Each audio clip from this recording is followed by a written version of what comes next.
এ রাজ্যে এসআইআর প্রক্রিয়া শুরু হয়েছিল ৪ঠা নভেম্বর থেকে, আর ইতিমধ্যে এসআইআর প্রক্রিয়া ৭ দিন বাড়িয়েছে নির্বাচন কমিশন, যার ফলে ১১ ডিসেম্বর পর্যন্ত চলবে এনুমারেশন পর্ব।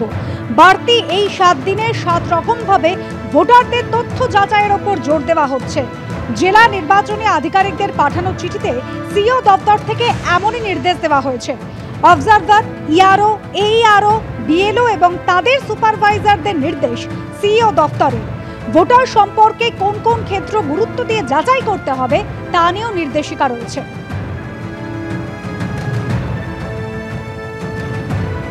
২০০২ সালে যাদের বয়স ৬০ বছর বা তার বেশি ছিল, সেই ভোটাররা যদি নিজেরাই ম্যাপিং করে থাকেন, যাদের বয়স ২০০২ সালে ২৫ বছর বা তার বেশি ছিল এবং ২০২৫ সালে ৫০ বছর বা তার বেশি বয়স, তারা যদি এনিউমারেশন ফর্মে বাবা, মা বা দাদু ঠাকুমার নামে ম্যাপিং করে থাকেন, তাহলে প্রয়োজনে ফিল্ড ভিজিট করতে হবে। এছাড়া ২০০২ এর তালিকার সঙ্গে যদি ২০২৫ এর তালিকায় আবেদনকারীর অভিভাবকের নাম না মেলে, সেক্ষেত্রেও তথ্য যাচাই করতে হবে। প্রয়োজনে ভোটারের বাড়িতে গিয়ে কিংবা ফোনে যোগাযোগ করতে হবে। যেসব ক্ষেত্রে ২০০২ সালের তালিকা অনুযায়ী অভিভাবক এবং আবেদনকারীর বয়সের পার্থক্য ৪৫ বছরের বেশি অথবা ১৮ বছরের কম থাকবে, সেগুলি বিশেষভাবে যাচাই করে দেখতে হবে। যেসব পোলিং স্টেশনে 0 থেকে 20টি আনকালেক্টেবল এনিউমারেশন ফর্ম থেকে যাচ্ছে, সেখানে বিএলওদের এন্ট্রি করা তথ্য সঠিক কিনা তা নিশ্চিত করার জন্য বিস্তারিতভাবে যাচাই করা হবে। ২০২১ কিংবা ২০২৪-এর মতো বিগত নির্বাচনগুলোর সময় যেসব বুথকে সংবেদনশীল হিসেবে চিহ্নিত করা হয়েছিল, সেগুলোর উপর বিশেষভাবে নজর রেখে তথ্য যাচাই করতে হবে।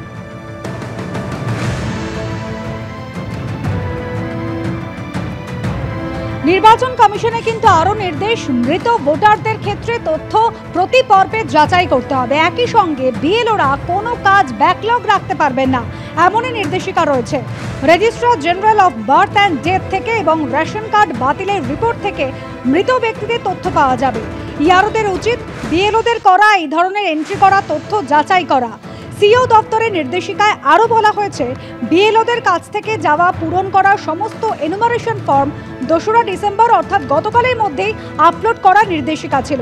আর আজ থেকে প্রত্যেক দিন যে ফর্ম সংগ্রহ করা হবে তা ওই দিনই আপলোড করতে হবে, কোনো ফর্ম রেখে দেওয়া যাবে না।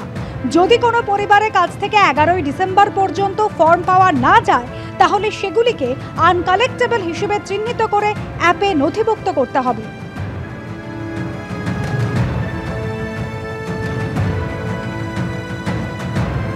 আর এই নিয়ে তৃণমূল কংগ্রেস এবং বিজেপির কি প্রতিক্রিয়া শোনাবো পর্ব। নির্বাচন কমিশন কি ভাবছেন, তাদের রূপরেখাটা কি, তাদের রোডম্যাপটা কি, সেটা কি কেউ জানে? ইলেকশন কমিশন যে এখনো চূড়ান্তভাবে দিশাহীনতায় ভুগছে তা নিয়ে কারুর মনে সন্দেহ। বিএলও তো সরকারি কর্মচারী, সাধারণ মানুষ, তাকে গান পয়েন্টে রেখে মৃত ব্যক্তির নাম তাকে আপলোড করতে বলা হচ্ছে।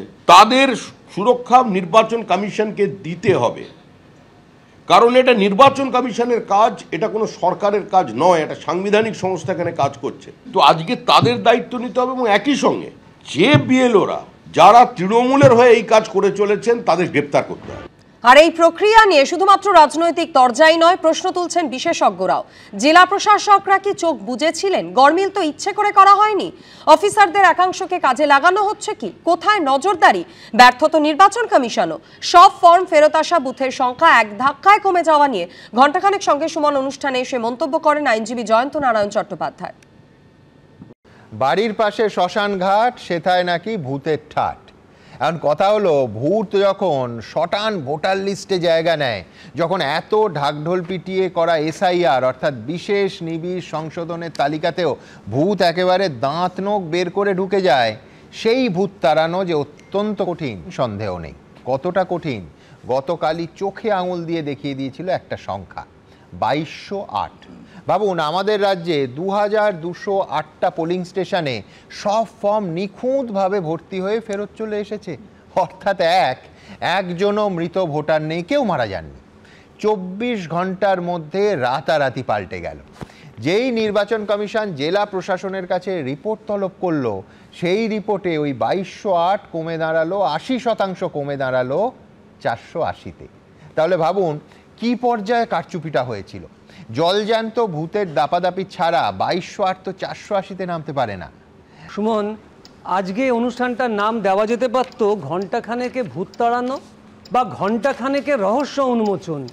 তুমি প্রথমে বলছিলে যে কোন জাদুতে 2208 থেকে 480 হতে পারে। আমি বলছি এত বড় রহস্যও তো আমরা দেখিনি। শুধু ফেলুদা, ব্যোমকেশ বা কিরিটি নয়, একেনবাবুকেও আনতে হবে এই রহস্যের উন্মোচনে, না হলে রহস্যের উন্মোচন সম্ভব না। প্রশ্ন উঠছে, তার মানে জেলা প্রশাসকরা, বিশেষত ডিস্ট্রিক্ট ম্যাজিস্ট্রেটরা, তারা কি চোখ বুঝেছিলেন? তাঁরা 2208 পাঠালেন কি করে? আর যেই ক্ল্যারিফিকেশন চাওয়া হলো তারা বুঝতে পারলেন 2208টা ক্লারিফাই করা যাচ্ছে না, সঙ্গে সঙ্গে হয়ে গেল 480। তার মানে কোথাও গরমিল ছিল। এই গরমিল ইচ্ছে করে করা হয়নি তো। প্রশ্ন হচ্ছে কে রেসপন্সিবল? বিডিওরা রেসপন্সিবল, এসডিওরা রেসপন্সিবল, ডিস্ট্রিক্ট ম্যাজিস্ট্রেটরা রেসপন্সিবল। যথাযোগ্য ছিল বলেই আপনারা বলেছিলেন। তার মানে অফিসারদের একাংশকে কাজে লাগানো হচ্ছে কি? না হলে এরকম হতে পারে না। যদি রেসপন্সিবল কেউ থেকে থাকে, তাকে কি আইডেন্টিফাই করা হয়েছে? আইডেন্টিফাই করা না হয়ে থাকলে নজরদারি নেই, তার মানে নির্বাচন কমিশনও এখানে ব্যর্থ। এসআইআর নিয়ে আলোচনার দাবিতে উত্তপ্ত হয়ে উঠল লোকসভা এবং রাজ্যসভা। প্ল্যাকার্ড হাতে সংসদের মকরদ্বারে ধর্ণা দিলেন বিরোধীরা। আর সেখানে কংগ্রেস সাংসদের পাশেই দেখা যায় তৃণমূলের 2 সাংসদকে, জানিয়ে কটাক্ষ করেছেন শ্রমিক ভট্টাচার্য। পাল্টা জবাব দিয়েছেন কল্যাণ বন্দ্যোপাধ্যায়ও। আগামী মঙ্গলবার বেলা 12টা থেকে নির্বাচনী সংস্কার নিয়ে লোকসভায় আলোচনা হবে। সংসদের শীতকালীন অধিবেশন, কিন্তু এসআইআর আবহে শুরুতেই উত্তপ্ত লোকসভা, রাজ্যসভা। বিরোধীদের ধর্ণা, বিক্ষোভ, ওয়াকআউটে দফায় দফায় অশান্ত হলো সংসদের 2 কক্ষ। এসআইআর নিয়ে আলোচনার দাবিতে মঙ্গলবার প্ল্যাকার্ড হাতে সংসদের মকরদ্বারে ধর্ণা দেন বিরোধীরা।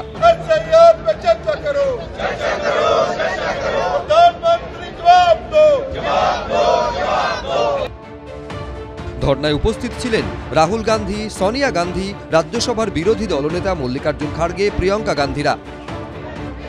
आप लिस्ट बदल रहे हो, सारी वोटर लिस्ट बदल रहे हो, तमाम लाखों लोगों को काट रहे हो लिस्टों पे से, वोट चोरी हो रही है, तमाम इश्यूज हैं, तो क्या हम चुप रहें? हम किसी भी बात पे न बोलें? कैसे हो सकता है? তৃণমূলের তরফে ধর্নায় ছিলেন সাংসদ মমতা ঠাকুর, বাপি হালদার।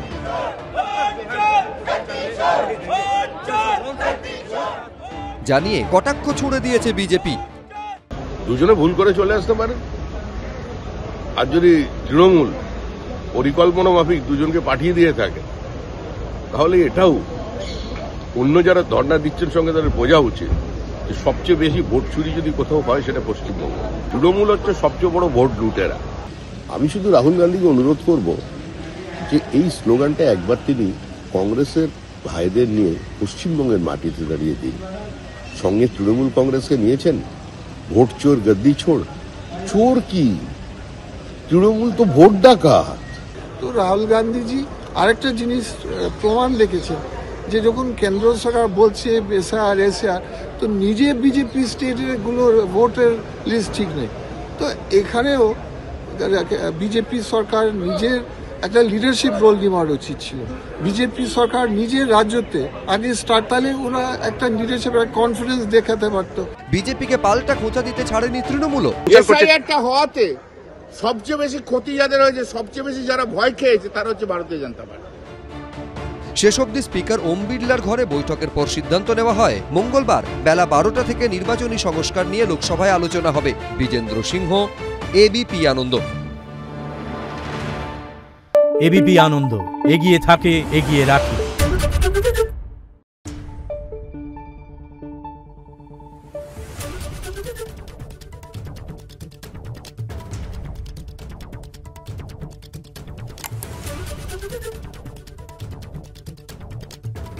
Thank you.